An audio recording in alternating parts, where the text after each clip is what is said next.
The autumn morning arrived swathed in grey, a thick mist clinging to the ancient stones of Street Catherine's chapel like a shroud, as if the very heavens understood the tragedy about to unfold within those hallowed walls. The air held that peculiar dampness of October, neither warm nor cold, but something suspended between seasons, between hope and resignation, carrying with it the scent of turning leaves and extinguished dreams. Inside the chapel, candles flickered with uncertain light against the pervasive gloom, their flames trembling as though they too sensed the wrongness of what was unfolding. Lady Eleanor Hartwig stood at the altar in a gown of ivory silk and Brussels lace, a creation that had taken 6 seamstresses 3 months to complete, each stitch a small prayer for happiness, each pearl button sewn with the tender assumption of a joyful future. The veil cascaded down her back in a waterfall of delicate tulle, and in her hands she clutched a bouquet of white roses, her mother's favorite, chosen to honor tradition and symbolize purity. She had stood there for 17 minutes, though it felt like 17 years,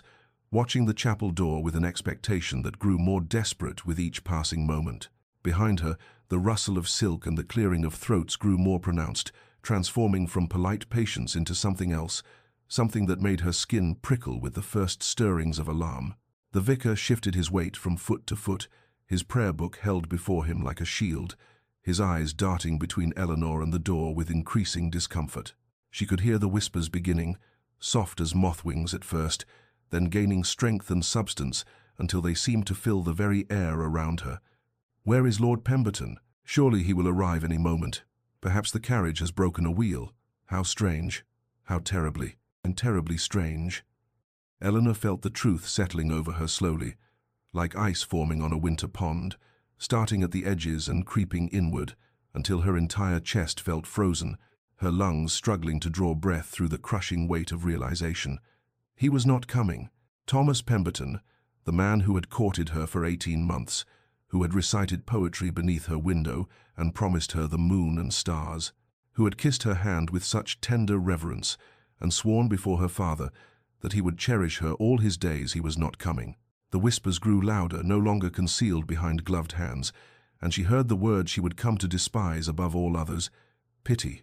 Poor Lady Eleanor, poor, poor girl. How mortifying, how absolutely dreadful. She stood frozen, a statue carved from shame and disbelief, until finally her mother's hand touched her elbow, gentle and breaking, and whispered, "Come away, darling. Come away now." But Eleanor did not turn back up the aisle the way a bride should never walk alone and unmarried. Instead, she lifted her chin with a pride she did not feel, gathered her skirts with trembling hands, and walked forward down that endless strip of white silk runner, past the faces of 200 guests whose expressions ranged from shock to scandal to that terrible, soul-destroying pity. The veil remained in place, a merciful shield between her and their stares, though it could not protect her from the whispers that followed her like ghosts. She carried herself as though she were indeed a bride, as though somewhere ahead waited joy instead of ruin, walking toward nothing with all the grace she could summon, the white roses clutched so tightly in her hands that the thorns drew blood she would not notice until hours later, when the numbness finally gave way to pain. The weeks that followed became a blur of drawn curtains and unanswered correspondence, as Eleanor retreated into the shadowed rooms of Hartwig Manor like a wounded creature seeking the safety of its den. The ivory gown was packed away by her lady's maid, whose tears fell freely as she folded the silk that would never fulfill its purpose, and Eleanor watched with dry eyes, having discovered that some pain runs too deep for tears, settling instead into the bones like a winter chill that cannot be shaken. The invitations that had once arrived, daily requests for her presence at teas and soirees, at dinners and country gatherings, slowed to a trickle, then stopped altogether, as if her humiliation were contagious,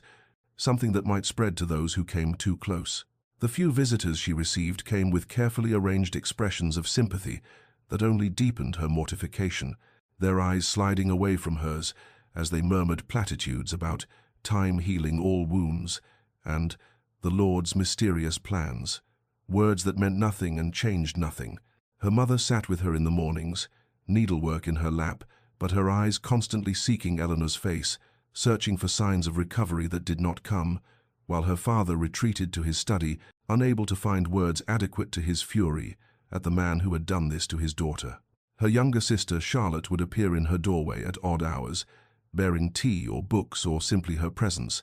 understanding somehow that silence was more comfort than speech. It was Charlotte who finally told her the truth that the rest of the household had conspired to conceal. Lord Pemberton had fled to the continent 3 days before the wedding, accompanied by Mrs. Catherine Whitmore, a widow with whom he had been conducting an affair for the entirety of his courtship with Eleanor. The words landed like physical blows, each detail a fresh violence. He had kissed Eleanor while loving another, he had planned a future with her while intending to abandon her, had stood in her father's study and asked for her hand while his heart belonged elsewhere. The cruelty of it was staggering, the calculation required to maintain such a deception while looking into her trusting eyes. A letter arrived in the 3rd week, forwarded by Pemberton's solicitor with obvious distaste,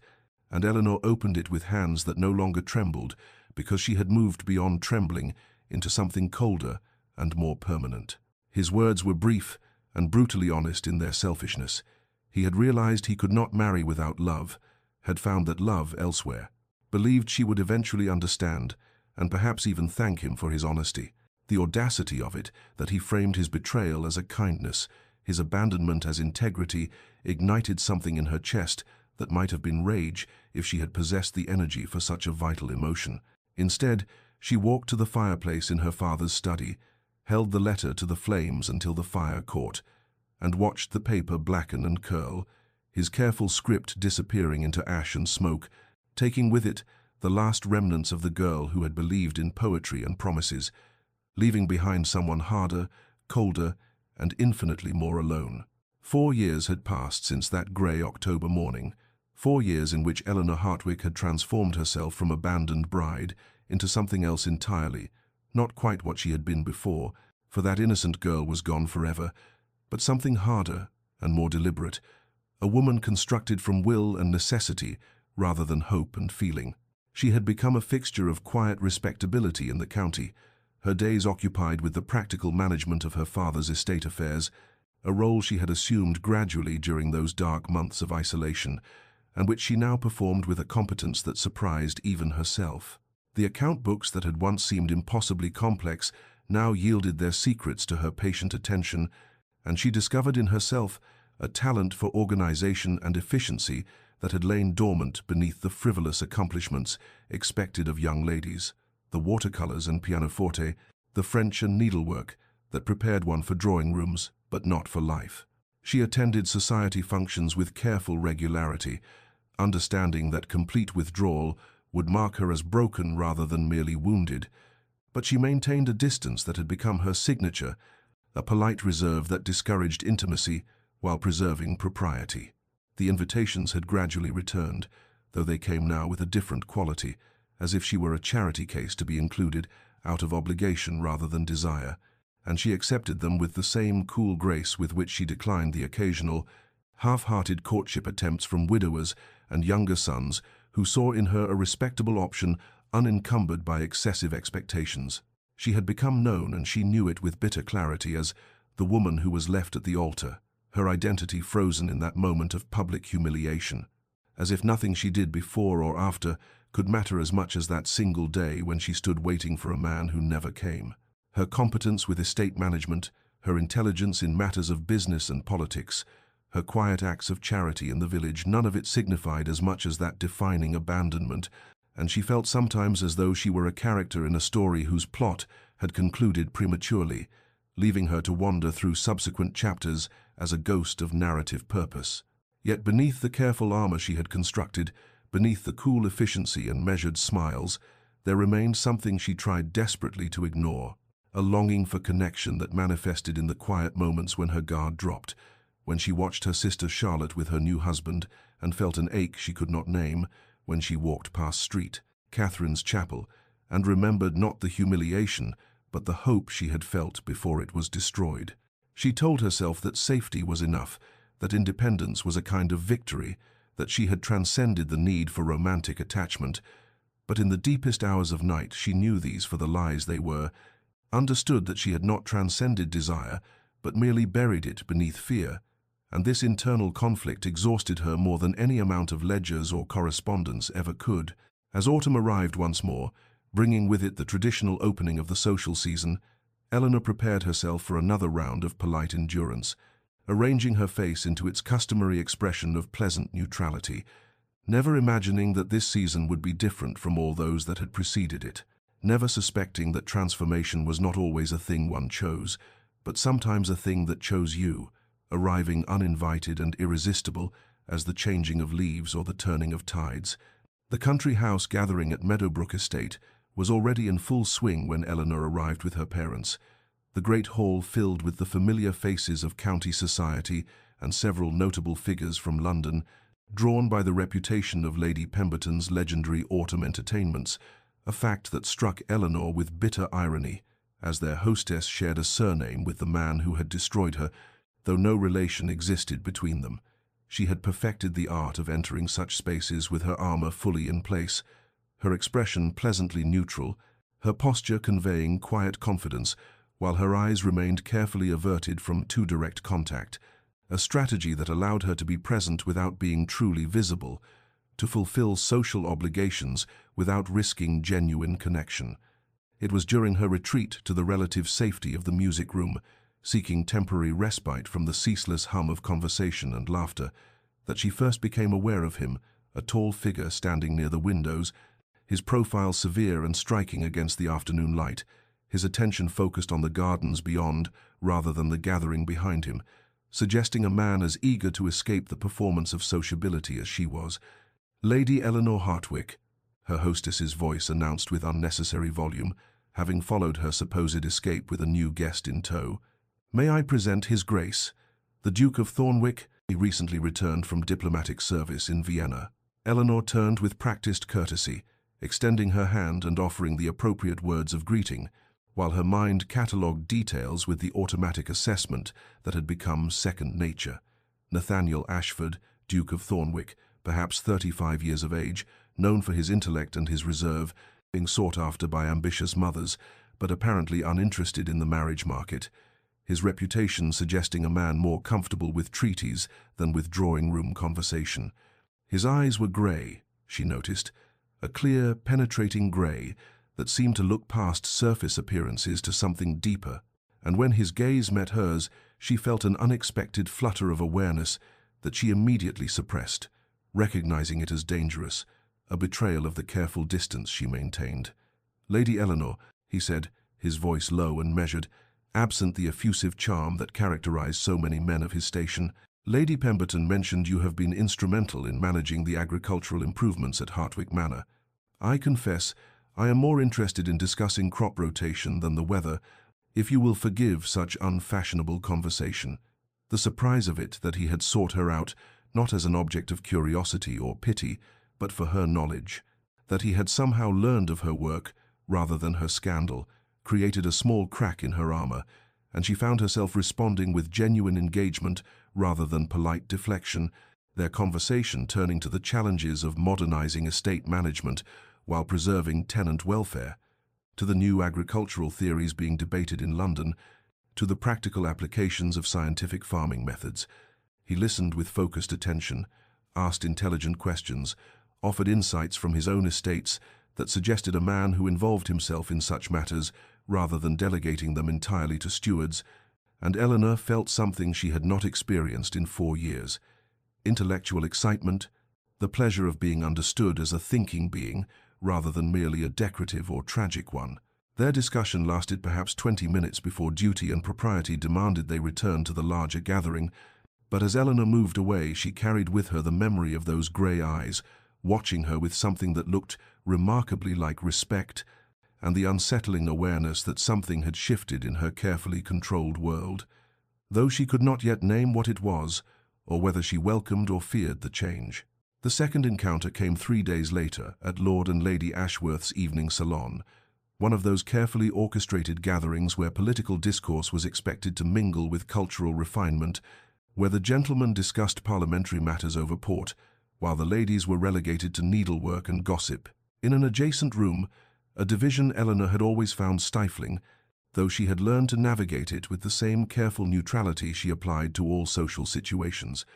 She had positioned herself near a window with a volume of poetry, creating the appearance of occupied contentment that discouraged conversation. When she became aware of his presence before she saw him, and some shift in the air or quality of attention that made her look up to find the Duke of Thornwick standing before her with an expression of what appeared to be genuine pleasure at the encounter. "Lady Eleanor," he said,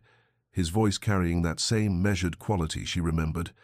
"I wonder if I might impose upon your intelligence. There is a matter of some political complexity being debated rather passionately in the other room, and I find myself curious about a perspective uncolored by masculine posturing and parliamentary ambition. The unexpectedness of it, the implicit acknowledgement that women's exclusion from such discussions represented a loss of valuable insight rather than natural order, created that same dangerous crack in her armor, and she found herself setting aside the poetry and engaging with his question about the proposed reforms to the poor laws, their conversation quickly deepening beyond the political specifics to questions of moral philosophy and social responsibility. He listened with an intensity that was almost unnerving, building upon her observations rather than dismissing or condescending to them,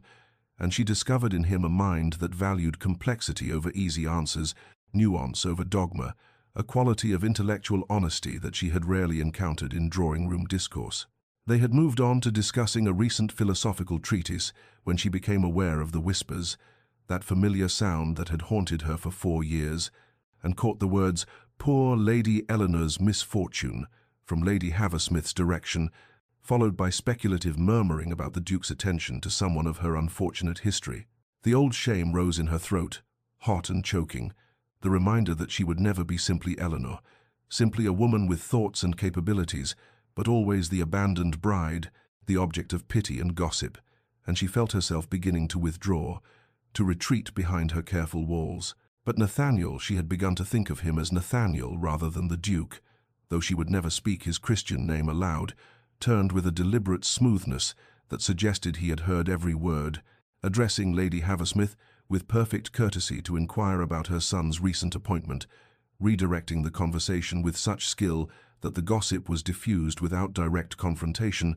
protecting Eleanor from further scrutiny while allowing her to retain her dignity. When he turned back to her, his grey eyes held something that looked remarkably like understanding, and he said quietly, "I wonder, Lady Eleanor, if you might enjoy a turn in the garden. I find the air in here has become rather stale." It was an escape offered with perfect plausibility, a kindness extended without fanfare or expectation of gratitude, and Eleanor found herself accepting with a hesitant nod, surprised to discover that she was being treated not as a tragedy to be pitied, but as a person to be valued, and terrified by how much that simple distinction made her want to hope again. The garden at Ashworth House had surrendered to autumn's gentle decay, the formal beds still maintaining their structure, but softened by the season's melancholy beauty, rose petals scattered across gravel paths like abandoned confetti, the air carrying that peculiar scent of fading greenery and approaching winter, and of endings that promised eventual renewal, though the promise seemed distant and uncertain in the amber light of late afternoon. Eleanor walked beside Nathaniel along the perimeter path, acutely aware of the proper distance maintained between them,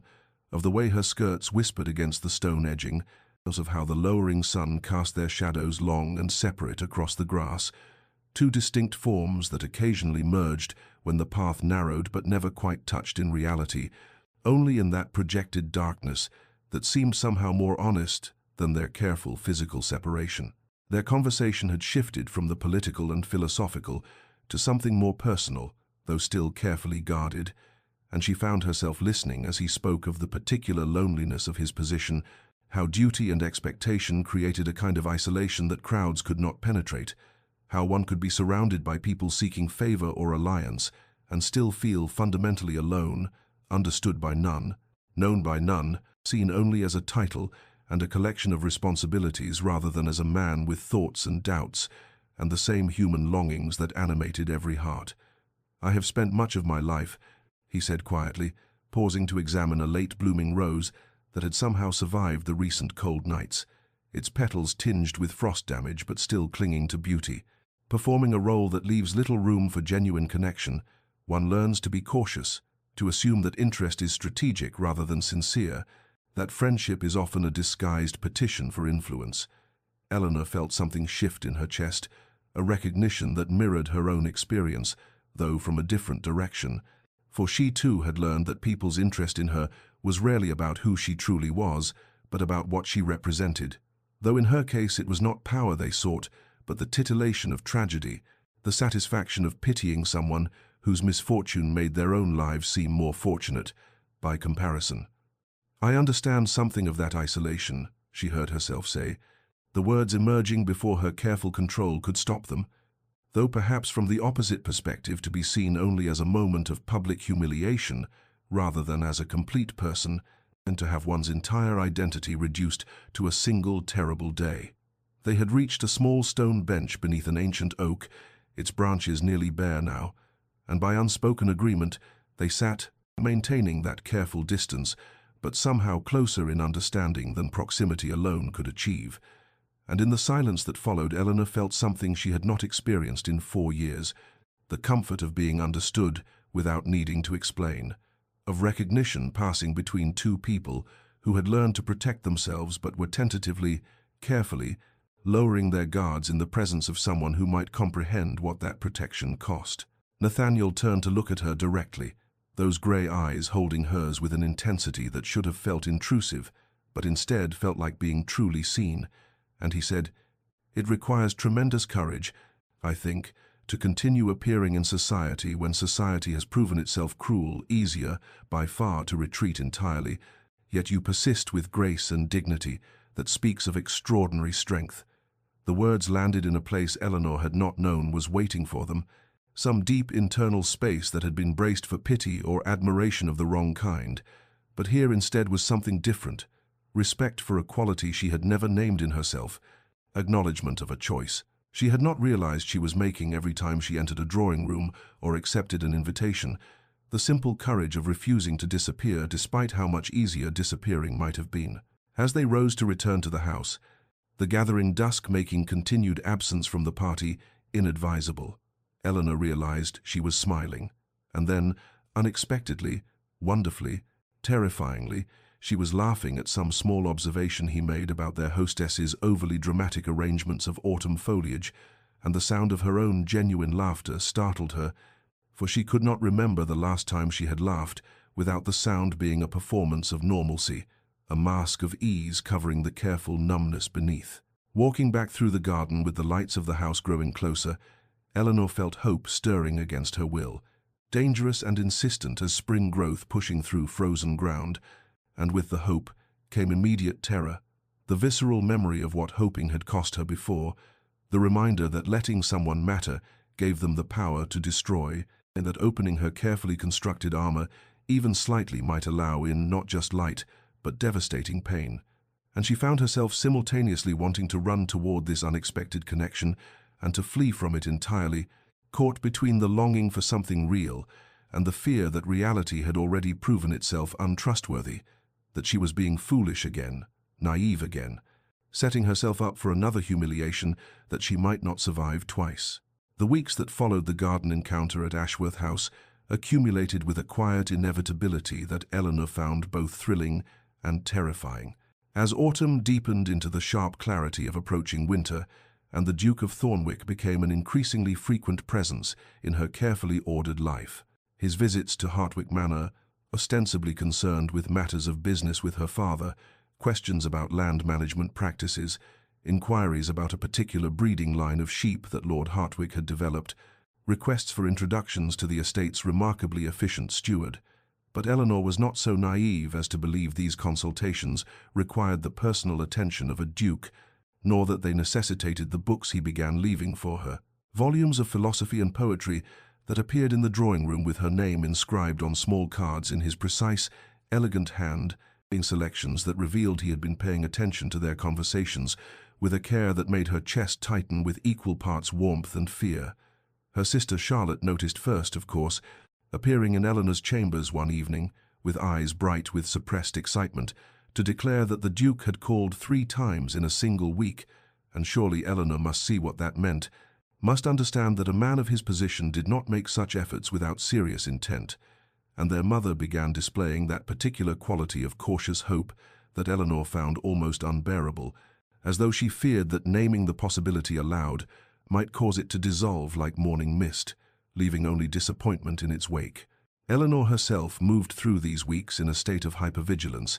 examining every gesture and word for signs of eventual betrayal, watching for the moment when Nathaniel's interest would wane or reveal itself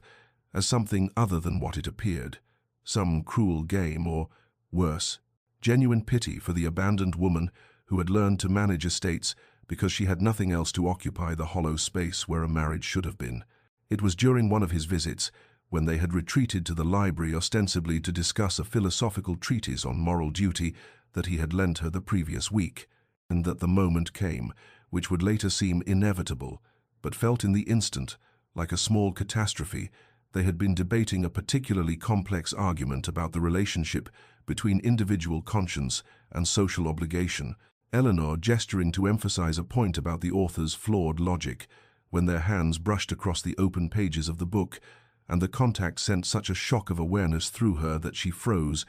every carefully constructed wall suddenly paper-thin, and she looked up to find him watching her, with an expression that held such unmistakable longing that she could not pretend to misunderstand, could not retreat behind polite oblivion. They both withdrew their hands quickly, the moment passing in less than a heartbeat, the conversation resuming with determined focus on philosophical abstractions.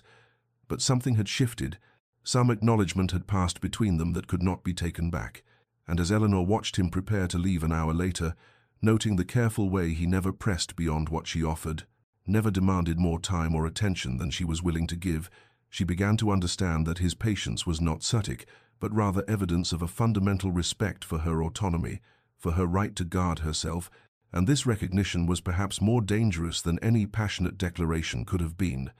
for it suggested that Nathaniel Ashford was precisely the kind of man who might actually be worthy of trust, which made the prospect of trusting him absolutely terrifying. The Winstead Ball represented the culmination of the winter season, its ballroom glittering with enough candlelight to rival the stars that Eleanor could not see beyond the floor-to-ceiling windows, the air thick with the mingled scents of hothouse flowers and expensive perfumes, and the particular heated atmosphere that came from hundreds of bodies moving through prescribed social rituals, and she had agreed to attend, primarily because refusing would have seemed pointed, given that Nathaniel would be present, though now, standing near one of the refreshment tables with a glass of champagne, she had no intention of drinking. Eleanor wondered if she had made a terrible miscalculation in subjecting herself to this particular form of public scrutiny. She had been aware of the whispers for weeks now, the way conversations seemed to pause when she entered a room, only to resume with increased energy once she passed, the knowing looks exchanged between matrons who had perfected the art of communicating volumes through the smallest gesture. But here, in the ballroom, the speculation had reached a crescendo she could no longer ignore, for she heard her name not loudly, but with that particular carrying quality that suggested the speakers wanted to be overheard, and the words that followed landed like physical blows, despite their familiar cruelty. The Duke's attention to that poor woman seems quite marked, does it not? Lady Ashworth's voice, syrupy with false concern, drifted from behind an arrangement of ferns that provided inadequate concealment for the little group gathered there. One must wonder at his motivations. Surely pity plays some role, for what else could interest a man of his standing in someone so marked by scandal? Another voice, younger, added with barely suppressed glee. Perhaps he conducts an affair and knows she is too desperate for respectability to refuse him, too grateful for any attention to demand honorable intentions. And the laughter that followed was soft but unmistakable, designed to wound while maintaining plausible deniability should they be confronted. Eleanor felt the words reopen wounds she had thought scarred over, the old humiliation flooding back with visceral intensity. She was standing at the altar again, aware of pitying eyes, aware of her own foolishness in hoping, aware that she would always be defined by that moment of public abandonment, no matter what she achieved or who she became. And the ballroom suddenly felt suffocating, the candlelight too bright, the press of bodies too close, the very air conspiring to remind her that she would never escape the weight of other people's judgments, never be seen as anything more than an object of pity or speculation. She set down her glass with hands that trembled only slightly, years of practiced composure serving her even now, and made her way toward the terrace doors with measured steps that betrayed none of her internal distress. smiling vaguely at acquaintances she passed, maintaining the performance of ease even as something in her chest threatened to crack open, and only when she reached the cold November air of the terrace did she allow herself to lean against the stone balustrade, fighting tears that would ruin her carefully applied cosmetics and provide more fodder for tomorrow's gossip, breathing deeply of air that smelled of dying leaves and approaching winter, and the promise of bleakness that matched her suddenly desolate internal landscape. She did not hear him approach, so lost was she in the effort to rebuild her composure, but then Nathaniel's voice came from beside her, quiet and concerned. "Eleanor, what has happened?" And she could not bring herself to look at him, and could not bear to see pity, or worse confirmation, that the whispers held truth in those grey eyes that had begun to mean too much to her despite every protection she had tried to maintain. "It is nothing," she managed, her voice not quite steady, merely the usual observations that follow women in my position. But he moved closer, not touching but present, solid, real, in a way that made her want simultaneously to lean into his strength and to flee from the danger of depending on it. "I perceive it is not nothing," he said carefully, and there was something in his tone, a barely controlled anger that was not directed at her, that made her finally turn to face him. Finding his expression set in lines of cold fury that transformed his usually composed features into something almost frightening in its intensity, though she understood instinctively that the anger was protective rather than threatening, directed outward rather than toward her. He held her gaze for a long moment before speaking again, his words deliberate and weighted with absolute conviction. "I have never acted from pity in my life, Lady Eleanor, and I do not intend to begin now. Whatever speculation occurs in that ballroom is the province of small minds seeking entertainment, and I will not allow their judgment to determine my actions or, I hope, yours." And Eleanor felt something shift in her chest, the careful walls she had maintained developing fissures through which dangerous hope began to seep, despite her best efforts to contain it, though fear still dominated, still whispered that hoping again would only lead to greater devastation than she had already survived. The information reached Nathaniel Ashford in the manner of most consequential revelations, not through deliberate seeking, but through the casual conversation of a well-meaning acquaintance who assumed he already possessed knowledge that would, in fact, alter the entire landscape of his understanding. He had been at his club, reviewing correspondence over a glass of port he had no particular interest in drinking, when Lord Weatherby settled into the adjacent chair with the comfortable familiarity of old friendship and remarked, almost as an aside, that it was remarkable to see Lady Eleanor Hartwick venturing into society again with such composure, considering the absolute devastation of that business with Pemberton 4 years ago, and when Nathaniel's carefully neutral expression betrayed nothing, Weatherby continued with the assumption of shared knowledge, describing in detail how the woman Nathaniel had been courting with such careful patience had been left waiting at the altar of St. Catherine's Chapel while her intended groom fled to the continent with his mistress, how she had stood there in her wedding gown as the minutes accumulated into undeniable absence, how she had finally walked down that aisle alone while guests whispered and pitied, and Nathaniel felt something cold and terrible settle in his chest, not pity, never pity, but rather a fury so intense he had to focus on keeping his hands steady around his glass, a protective rage directed at a man he had never met, but whose cruelty suddenly explained everything about Eleanor's careful walls, her hypervigilance, her fear of hoping, and more than that, revealed the extraordinary courage it required for her simply to exist in the society that had witnessed her humiliation, to attend balls and dinners and country house gatherings where she knew herself to be defined by that single devastating moment, to smile and converse and maintain composure while carrying the weight of public judgment and private pain. He excused himself from Weatherby's presence with some vague explanation his friend seemed to accept, returning to Thornwick House with his mind racing through every interaction he had shared with Eleanor, reinterpreting each hesitation and withdrawal through this new lens of understanding, seeing now that her wariness was not some general feminine caution, but rather a specific earned knowledge that promises could be broken and hope could become the instrument of one's own destruction. And he sat in his study long into the night, staring at the fire and thinking of her standing at that altar, thinking of the humiliation and pain she had endured,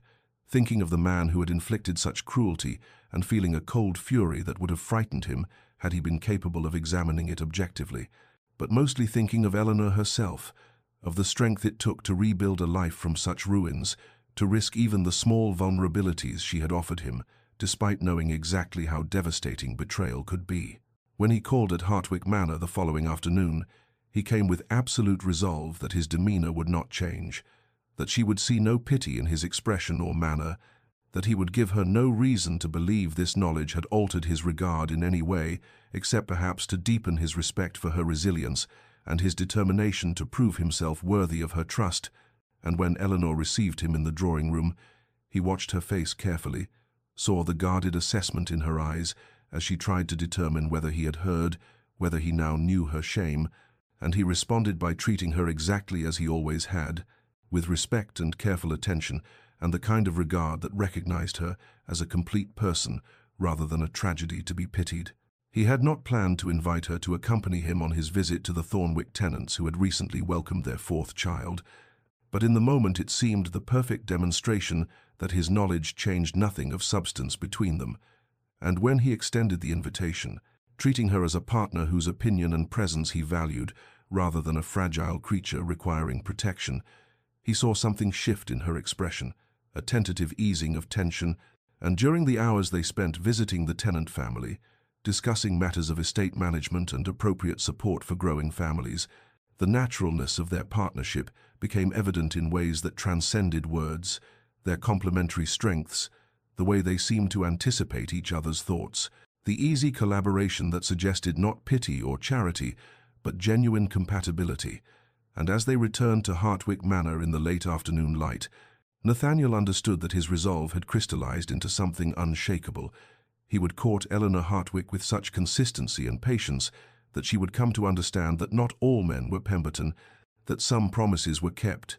that trust, though terrifying, could sometimes be deserved. Winter had arrived with its stark beauty, the landscape transformed into something both austere and magnificent, bare trees, etching black lines against skies that held the peculiar brightness of coming snow, the gardens at Hartwick Manor stripped to their essential architecture, revealing bones that summer's abundance had concealed, and Nathaniel had called on Eleanor with such regularity over the preceding months that her family no longer remarked upon his visits, though her mother's hopeful glances and her sister's barely suppressed excitement suggested they understood the significance of his consistent presence, even if no formal understanding had been announced.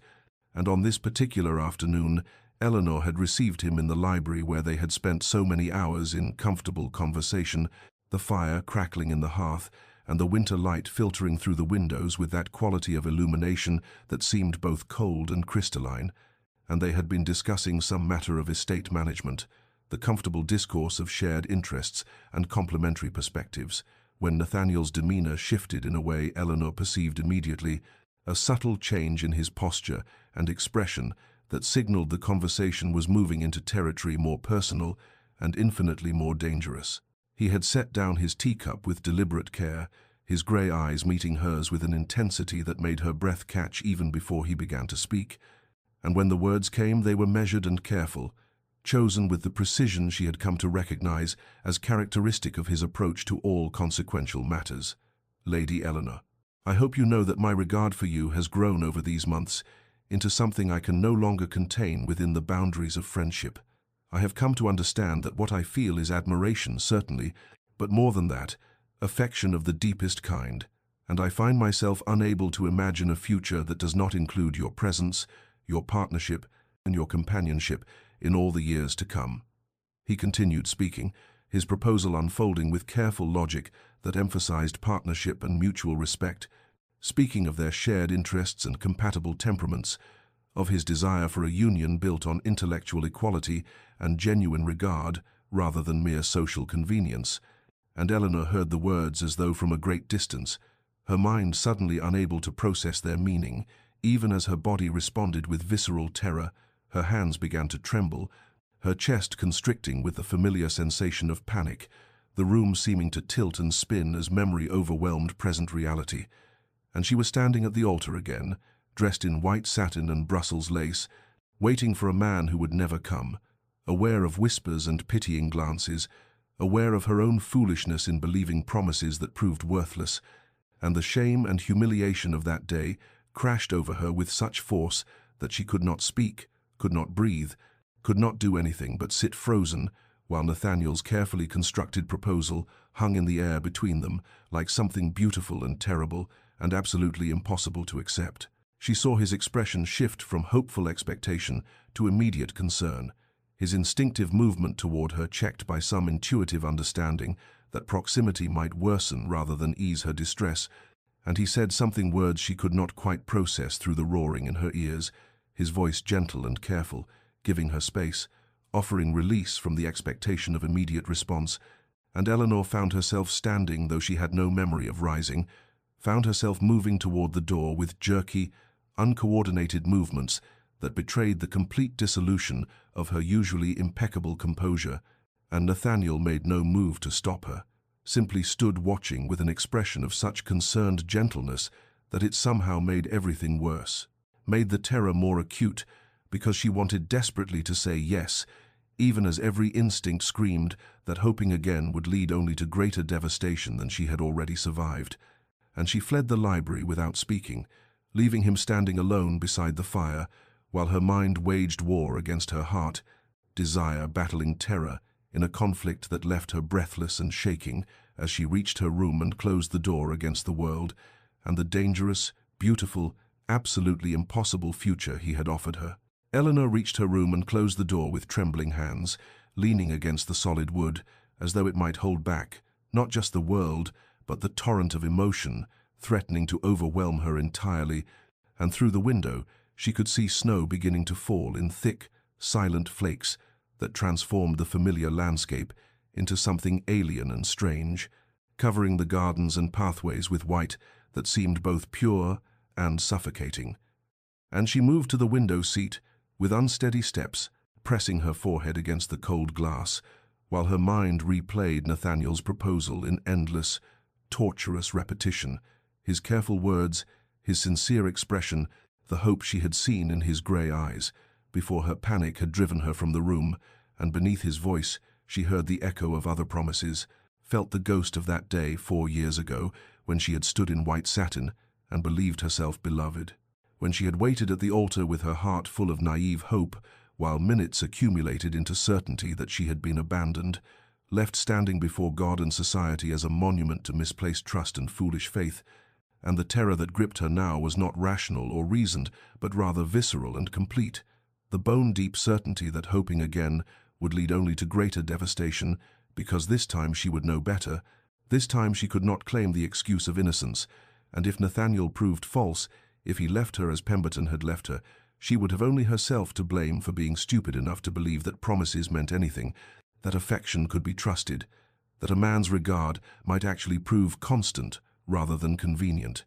She could imagine it with terrible clarity, standing at St. Catherine's Chapel again, dressed in another wedding gown, watching the minutes pass while guests whispered with renewed pity, hearing them say that poor Lady Eleanor should have known better,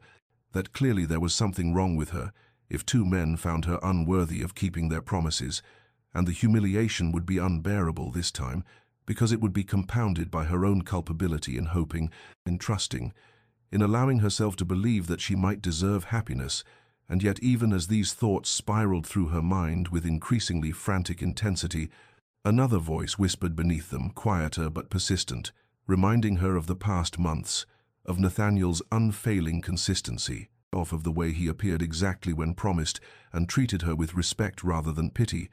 of how their partnership felt natural and right in ways that her engagement to Pemberton never had, even when she was too naive to recognize the difference, of the intellectual companionship and comfortable silences that suggested compatibility deeper than mere social convenience, and she did not know which voice to believe, which truth to trust, and the conflict left her breathless and shaking as the snow continued to fall beyond the window, accumulating in drifts that would make the roads impassable and that would trap her in this moment of indecision as surely as her fear trapped her between desire and terror. A soft knock at her door eventually penetrated her awareness, and her sister Catherine entered without waiting for invitation, taking one look at Eleanor's face and immediately crossing the room to sit beside her on the window seat, taking her cold hands in warm ones and simply waiting with the patience that had always characterized her gentle nature. And after a long silence, Eleanor found herself speaking, the words tumbling out in disjointed confession. "He proposed, and I fled like a coward. And I want desperately to say yes, but Catherine, what if he leaves? What if I stand at that altar again and he does not come? What if everyone sees me humiliated twice over and knows me for the fool I am?" And Catherine listened without interruption until the words ran dry, then spoke with quiet wisdom that belied her younger years, reminding Eleanor that refusing Nathaniel was not safety but merely a different kind of loss, that she could protect herself from potential heartbreak only by guaranteeing present loneliness, that Pemberton's cruelty had already stolen 4 years of her life, and refusing to risk again would let him steal all the years that remained, and most importantly, that love always required courage, because the alternative to risking pain was accepting numbness. And which death did Eleanor prefer, the death of hoping and possibly losing, or the death of never hoping at all? And Eleanor realized with sudden, crystalline clarity that her sister was right, that refusing Nathaniel would indeed be letting Pemberton win, would be allowing fear to rule her life completely, would be choosing safety over living, and while the terror remained, would perhaps always remain, she understood that courage was not the absence of fear, but rather the decision to act despite it. And sitting there watching snow transform the world beyond her window, she began to imagine something different from the disaster her fear predicted, began to tentatively allow herself to remember Nathaniel's steady presence and wonder whether perhaps this time, this man, might actually prove constant, might actually mean the promises he made, might actually be offering not a repetition of past pain, but the possibility of future joy. Eleanor sent word to Nathaniel the following morning, a brief, formal note, requesting that he call upon her at 2 o'clock if his schedule permitted, and she spent the intervening hours in a state of trembling determination, rehearsing what she needed to say while watching through her window as the world beyond transformed under clear skies. The snow that had fallen during her dark night of the soul, now glittering in brilliant sunshine that made everything appear both pristine and possible, as though nature itself offered evidence that storms could pass and leave beauty in their wake. And when Nathaniel arrived precisely at the appointed hour, she received him again in the library where his proposal had sent her fleeing in panic. But this time she had fortified herself with the courage her sister had helped her recognize, the understanding that speaking her truth, all of it, the shameful and painful parts she had kept hidden, was necessary if there was to be any possibility of the future he offered. And so when he entered with careful courtesy, his grey eyes searching her face with concern and question, she gestured for him to sit and remained standing herself, because movement seemed necessary to force the words past the constriction in her throat, and she began to speak with hands that trembled, despite her best efforts at composure, telling him first about that day 4 years ago, in halting sentences that gradually gained momentum as the story poured from her, how she had stood at St. Catherine's Chapel in white satin and Brussels lace, how the minutes had accumulated while guests whispered and shifted uncomfortably, how she had felt the exact moment when waiting became certainty that Lord Pemberton would not come, how she had walked down the aisle alone past pitying faces while humiliation burned through her like fire, and then the aftermath, the weeks of isolation and the social ruin, the way invitations ceased and supposed friends spoke of her in tones of condescending sympathy, and finally Pemberton's letter explaining his long-standing affair with another woman and his casual cruelty in admitting he had never truly intended to marry Eleanor, but had found himself trapped by circumstance and family expectation until flight seemed his only option. And she told Nathaniel how she had burned that letter and watched her naive dreams turn to ash, but could not burn the memory, could not erase the fundamental lesson she had learned about the worthlessness of promises and the foolishness of trust. And her voice broke as she described the fear that now gripped her, the terror of standing at an altar again, of hoping again, of risking the devastating humiliation of being abandoned twice over, because what would that say about her? What essential flaw must she possess if 2 men found her unworthy of keeping their promises? And she explained that she wanted desperately to say yes to his proposal, but did not know how to silence the voice that insisted hoping was simply inviting greater pain, that trusting again would prove her not brave but merely stupid. And when she finally fell silent, the words exhausted and her composure hanging by the thinnest thread, she looked at Nathaniel where he sat, watching her with an expression of such focused attention that she knew he had heard not just her words, but the fear beneath them. And the silence that followed felt heavy with emotion, weighted with all she had revealed and all that now hung in the balance. And she waited for his response, with her heart pounding and her hands still trembling, uncertain whether confession would bring relief or simply confirm that she was too damaged for the happiness he offered, but knowing that honesty was the only foundation upon which anything real might be built. And so she stood in the winter sunlight streaming through the library windows and waited for Nathaniel to speak, to judge, to decide whether her broken trust could be worthy of his patient regard. Nathaniel remained silent for a long moment after Eleanor's confession ended, and she watched him with her heart suspended between beats as his grey eyes held hers with an intensity that seemed to see not just her present fear, but all the accumulated pain that had shaped it. And when he finally spoke, his voice was quiet, but carried a weight of emotion carefully controlled. And he began by telling her something she had not known, that he too had once been engaged, years ago before his diplomatic service,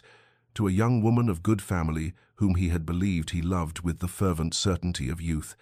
And she had seemed to return his affection with equal measure until 3 weeks before their wedding, when he discovered quite by accident that she had been conducting an affair with his closest friend, that the two had been planning to elope, but his friend's family had threatened disinheritance,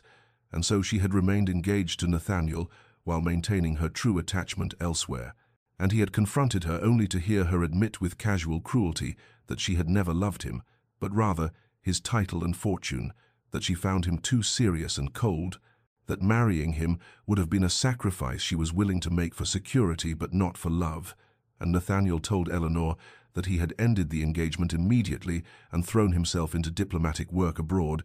using duty and distance as shields against further vulnerability. And for years he had attended social functions when required, but had maintained careful emotional detachment, had refused all matchmaking attempts, and had built walls as surely as Eleanor had built hers. And he explained that what had drawn him to her was not pity or convenience, but rather recognition he had seen in her quiet composure and careful distance, a reflection of his own protective armor, had sensed beneath her controlled demeanor the same loneliness he felt. And their conversations had revealed not just intellectual compatibility, but something deeper, a quality of authenticity that came from having survived betrayal and chosen to continue living despite it. And he told her that her strength astonished him, that appearing in society after such public humiliation required courage he deeply admired, that managing her father's estate with such competence while carrying private pain spoke to character far beyond what society's shallow judgments recognized. And then his voice dropped even lower as he said the words that would echo in Eleanor's memory forever after. "I am not Pemberton, Eleanor. I do not make promises I cannot keep, and I would rather remain unmarried all my days than prove myself unworthy of the trust you might grant me." And he told her that he understood her fear because he had felt it himself, that learning to hope again after betrayal was perhaps the most difficult thing a heart could attempt,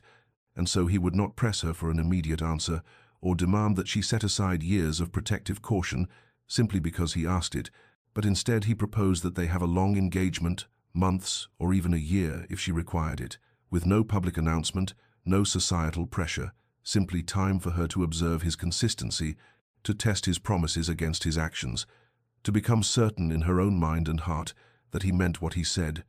and if at any point she wished to end the engagement, she would be free to do so without consequence or recrimination. And Eleanor found that tears were sliding down her cheeks as he spoke, years of held emotion finally releasing,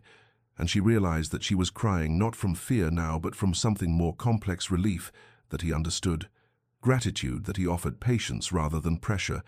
and beneath it all the tentative, fragile, terrifying whisper of hope that perhaps this time, this man, might actually prove constant, might actually mean his promises,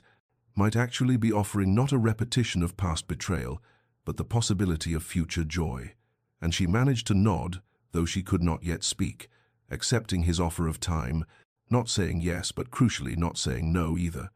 And Nathaniel reached across the space between them to gently take her hand, his touch warm and steady, and they sat together in the winter sunlight, streaming through the library windows, while Eleanor's tears fell, and the world seemed to hold its breath at the threshold of transformation. Spring arrived with the tentative grace of all new beginnings, bringing with it pale green leaves unfurling on bare branches and early crocuses pushing through softened earth, and Eleanor watched the world's renewal from the windows of Hartwick Manor with something that felt dangerously close to hope, though she examined this feeling carefully, as one might examine a beautiful but potentially fragile thing, uncertain whether it would shatter at rough handling or prove more resilient than fear predicted. And in the months following her acceptance of Nathaniel's offered time, she discovered that trust could indeed be rebuilt through the accumulation of small consistencies he called, when he said he would, arrived at the precise hour promised, and when unexpected business required him to cancel an engagement, he sent word immediately with genuine apology and a specific alternate proposal, never leaving her to wonder or wait in the anxious uncertainty that had once defined her experience of promises, and they maintained their agreement of privacy, making no public announcement of understanding between them, which granted Eleanor the freedom to observe without the weight of societal expectation or the fear of public humiliation, should she ultimately decide she could not proceed, and she found herself gradually allowing hope to take root, imagining tentatively what a future might look like with this steady, patient man who treated her intelligence with respect and her fear with understanding, though there came an afternoon in late April when panic seized her without warning, as they sat in Hartwick Manor's drawing-room discussing a book he had brought her, and suddenly she could not breathe,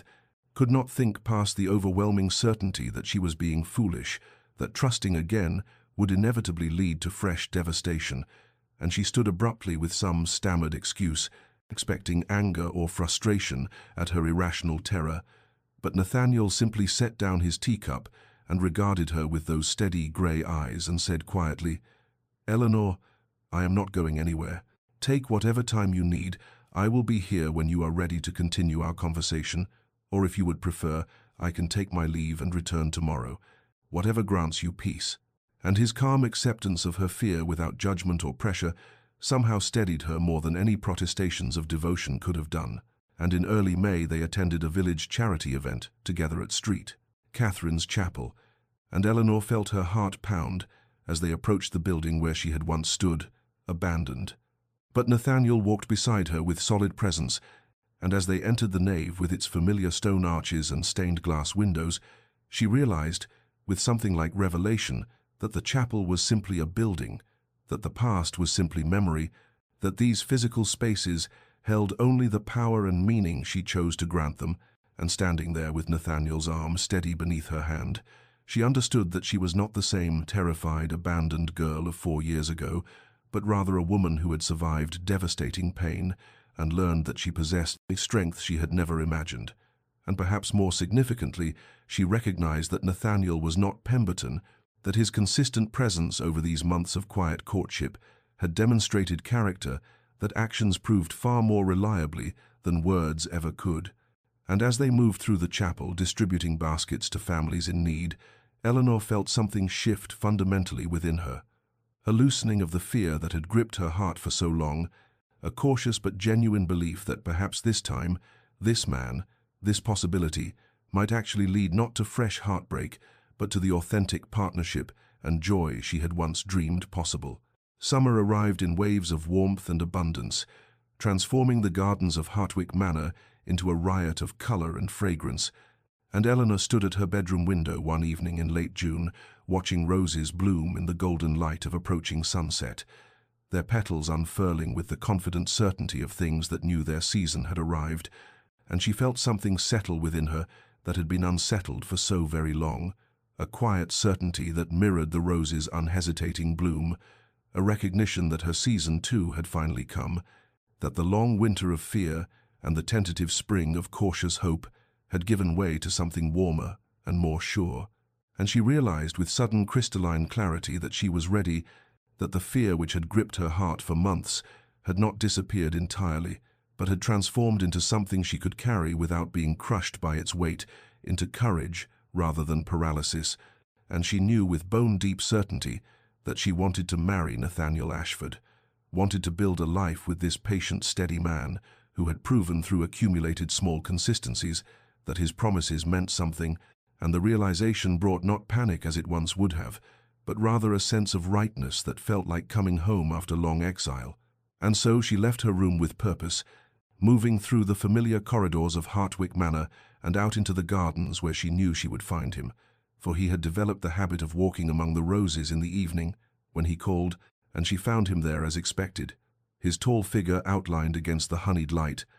And when he turned at her approach, something in her expression must have communicated her intent, because his grey eyes sharpened with attention and careful hope, and Eleanor stopped before him with her heart beating strong and steady rather than frantic, and she said with a voice that did not tremble, "Nathaniel, I have an answer for you." And she watched his hands tighten slightly at his sides, the only outward sign of tension in his otherwise composed demeanor, and she continued, "Yes, I will marry you. I am certain now. I am ready." And for a moment he simply looked at her as though committing the moment to permanent memory,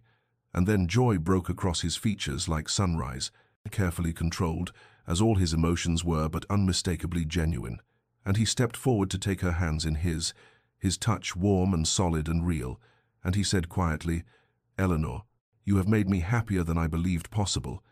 And then he was drawing her closer, and she was rising on her toes to meet him, and their first real kiss was everything she had not let herself imagine, tender and promising and full of the future they would build together. And when they finally drew apart, she said something that clearly surprised him.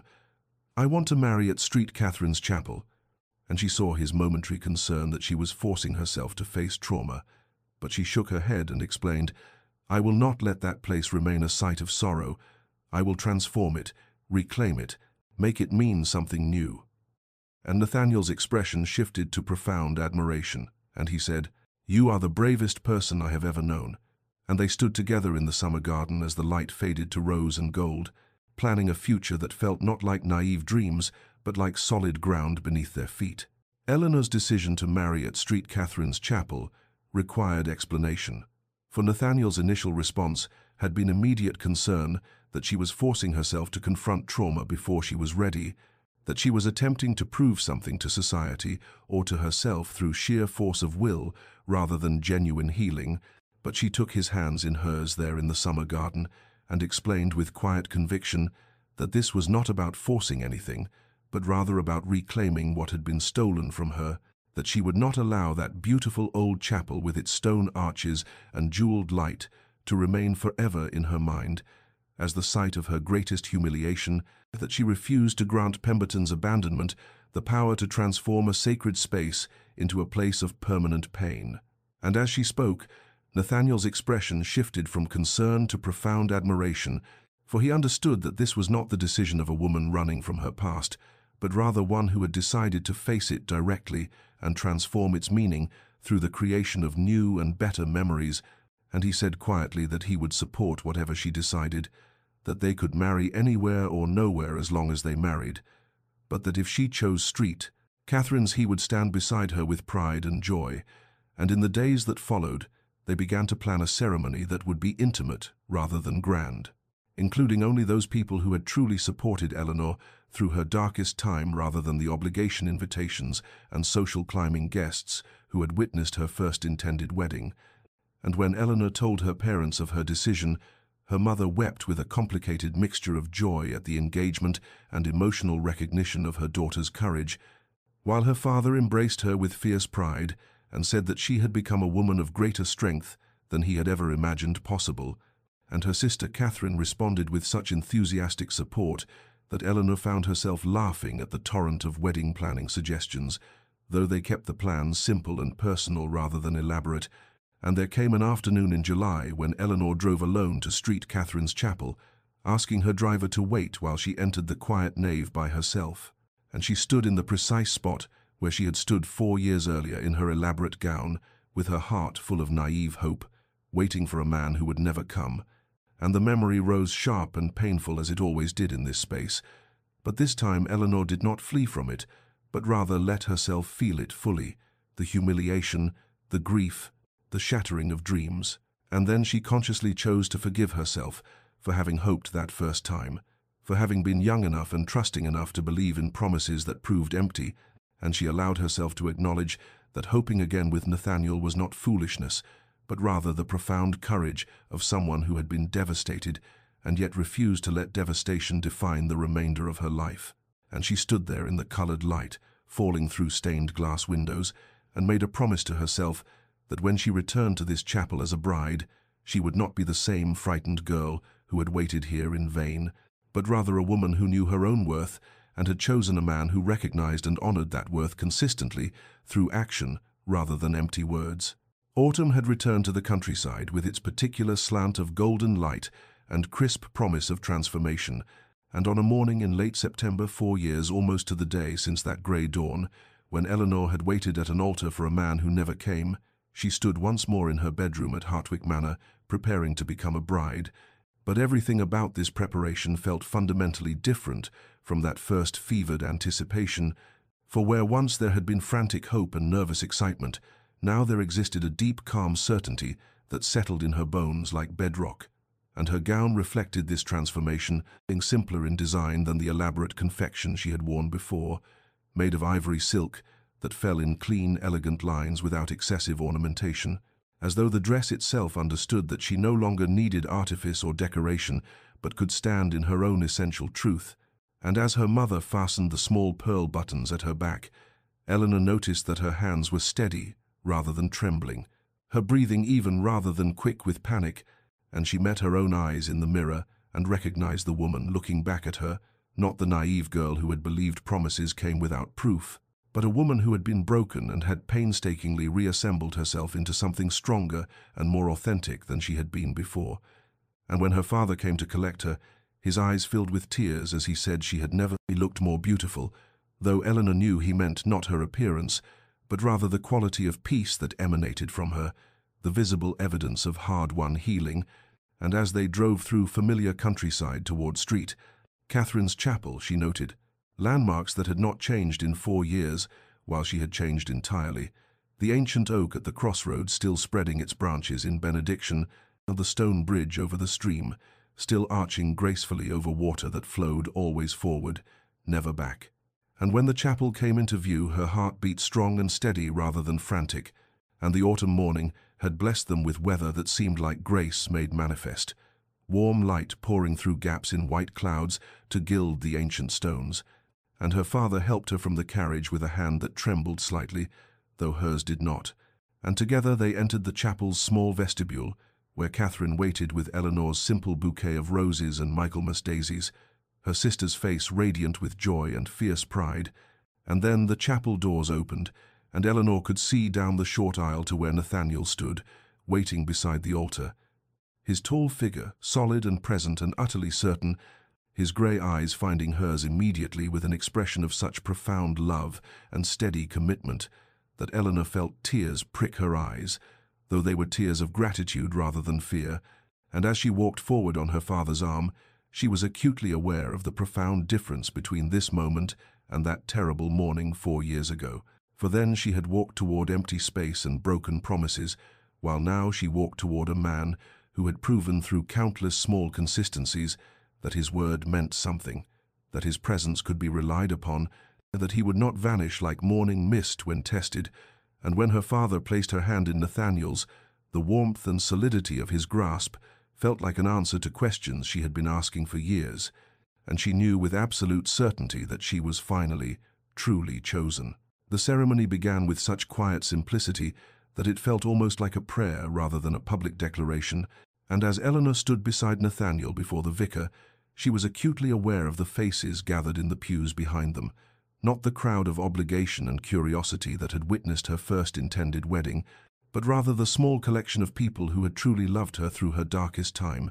her parents with tears already streaming down their faces, her sister Catherine beaming with fierce joy, Nathaniel's closest friend, Lord Ashworth, who had become her friend as well, the housekeeper from Hartwick Manor, who had brought Eleanor tea during those first terrible weeks of isolation, the tenant families who had benefited from her careful management and had never treated her as an object of pity, and as the vicar began the traditional words, Eleanor found that her voice emerged steady and clear when it came time to speak her vows. no trembling or hesitation, but rather a firm certainty that seemed to come from some deep place within her that had been forged through suffering into something unshakable, and she promised to love and honor this man, not with the naive enthusiasm of untested hope, but with the conscious choice of someone who understood exactly what promises meant and how much courage it required to make them. And when Nathaniel spoke his vows in return, his grey eyes never left hers, and his words were not the standard formal phrases, but rather something he had written himself, specific and personal, referencing the garden where they had first truly talked, the patience they had both learned through their separate wounds, the partnership of equals he envisioned for their future, and his voice held such quiet intensity that Eleanor felt tears slip down her cheeks though she was smiling. And when the vicar finally pronounced them husband and wife, and Nathaniel kissed her with tender reverence, Eleanor experienced an emotional breakthrough so profound it felt almost physical, as though something that had been frozen inside her chest for 4 years suddenly thawed and began to flow again. And it was not simple joy she felt, though joy was certainly present, but rather something more complex and hard-won vindication that she had been right to hope again. Healing that came from having a terrible memory overlaid with a beautiful one in the same space. Transformation from the abandoned girl she had been into the chosen woman she had become. And as they turned to walk back down the aisle together, Eleanor was overwhelmingly conscious of the symbolic completion of this moment, that she was walking the same path she had walked alone in devastation 4 years ago, but now walking it with a partner whose hand held hers firmly, and whose presence beside her was solid proof that some stories did find their proper endings, even after the most painful false starts. And when they emerged from the chapel into autumn sunlight that had broken through the morning clouds, with almost theatrical timing, Eleanor paused and turned to look back at the ancient stone building, and she consciously released the ghost of that grey morning when she had stood inside alone and humiliated. Let it dissipate like smoke into the golden air, and she understood that Catherine's chapel would never again hold power over her as a site of trauma, but had been reclaimed as simply a beautiful old building where she had once suffered but had ultimately triumphed. And Nathaniel squeezed her hand gently, as though he understood exactly what this moment meant to her. And together they walked toward the carriage that would carry them forward into their future, leaving the past finally and fully behind them where it belonged. 5 years had passed since that autumn morning, when Eleanor had walked down the aisle of Catherine's chapel as the Duchess of Thornwick, and the transformation of her life had been so complete and so profound that sometimes she had to pause and remind herself that the anxious, guarded woman she had been was the same person as the woman she had become. And on a warm afternoon in late summer, she stood in the gardens of Thornwick Estate, watching her children play among the rose beds that she herself had redesigned. 3-year-old James chasing butterflies with the serious concentration he had inherited from his father, while baby Caroline dozed in her nurse's arms in the dappled shade of an ancient oak, and Eleanor felt a contentment so deep it was almost painful in its intensity, not the shallow happiness of someone who had never suffered, but rather the hard-won peace of someone who had descended into darkness and climbed back into light and knew the difference between the two, and she had grown into her role as Duchess with a confidence that came from genuine partnership with Nathaniel, for he consulted her on estate matters and political decisions, and treated her not as an ornament or a vessel for heirs, but as an equal whose intelligence and judgment he valued, and the household staff respected her because she had earned that respect through competence and fairness,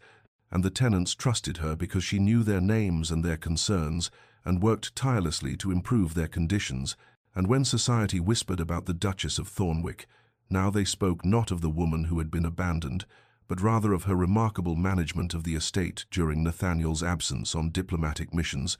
her clever solutions to agricultural problems, her kindness to those in need. And that afternoon, as Eleanor stood in her garden,